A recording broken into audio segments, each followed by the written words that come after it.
نبی کریم صلی اللہ علیہ وسلم مدینہ طیبہ میں تشریف لائے، 10 سال کی زندگی ہے، 10 سال مدینہ طیبہ کی زندگی ہے۔ اس 10 سالہ زندگی میں 27 غزوات میں نبی کریم صلی اللہ علیہ وسلم مسلح ہو کر لشکر لے کر خود نکلے کفار کے مقابلے میں، اور 70 کے قریب سرایہ ہیں کہ آپ خود نہیں نکلے، آپ نے لشکر نکالے، مسلح لشکر کفار کی طاقت کو کچلنے کے لیے 70 کے قریب ہیں سرایہ، وہ آپ نے نکالے۔ 27 میں خود نبی کریم صلی اللہ علیہ وسلم بنفس نفیس خود چلے، باقی 27 میں خود گئے۔ آپ نے فرمایا وہ جو 70 کے قریب ایک ایک کر کے میں نے سریہ نکالا، میرا جی چاہتا تھا ان میں بھی میں شریک ہوتا، میری تمنا تھی ان میں بھی میں شریک ہوتا، مگر میں کیوں شریک نہیں ہوا؟ آپ نے فرمایا لولا ان رجالا من المؤمنین ما تطيب انفسهم ان يتخلفوا عني ولا اجد ما احملهم عليه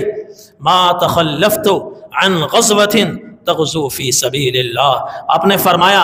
مدینہ طیبہ میں ایمان والوں میں کچھ اہل ایمان وہ ہیں جو نادار ہیں، غریب ہیں، مفلس ہیں، فقیر ہیں، لمبا سفر ہوتا ہے، ان کے پاس سواری نہیں ہوتی، ان کے پاس ہتھیار نہیں ہوتے، اور میں نکل جاتا ہوں تو میرا نکلنا اور ان کا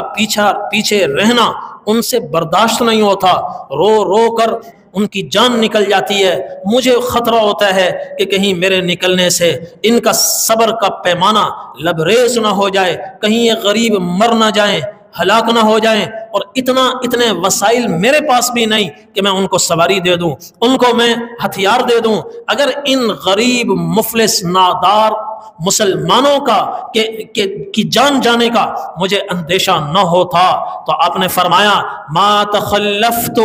عن غزوۃ تغزو فی سبیل اللہ، تم دیکھتے میں ایک لشکر میں بھی پیچھے نہ رہتا، ہر لشکر میں خود شریک ہو کر امارت کرتا اور کمانڈر بنتا اور اس کی قیادت کرتا۔ پھر نبی کریم صلی اللہ علیہ وسلم نے ارشاد فرمایا تم کیا جانو میرا شوق شہادت کیا ہے؟ والذی نفس محمد بیدہ، اس ذات کی قسم جس کے قبضہ و قدرت میں میری جان ہے، لوددت ان اغزو فی سبیل اللہ ثم اقتل ثم احیا ثم اقتل ثم احیا ثم اقتل ثم احیا ثم اقتل، اس ذات کی قسم جس کے قبضہ و قدرت میں میری جان ہے، میرا جی چاہتا ہے میں اللہ کے راستے میں جاؤں، نکلوں، ہتھیار لے کر نکلوں، کفار کی طاقت کو کچلنے کے لیے اور ان کے نظام کو صفحہ ہستی سے مٹانے کے لیے، اور زمین کے چپے چپے پر اللہ کے بھیجے ہوئے نظام کو نافذ کرنے کے لیے، اسلام کا علم جھنڈا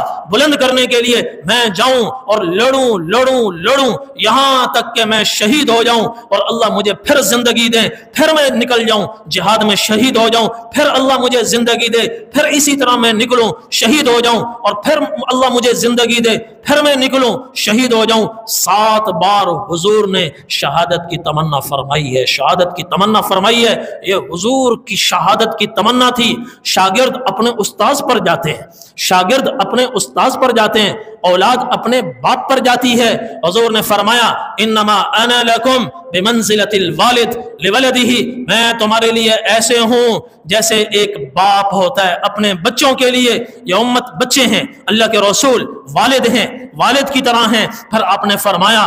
انما بعثت معلما، اللہ نے مجھے معلم بنا کر بھیجا ہے، استاذ بنا کر بھیجا ہے۔ یہ امت شاگرد ہے، سب سے پہلے شاگرد حضرات صحابہ کرام ہیں۔ جو شوق شہادت حضور میں تھا وہی شوق شہادت حضرات صحابہ کرام کے ایک ایک فرد کے سینے میں منتقل ہوا۔ غزوہ ذی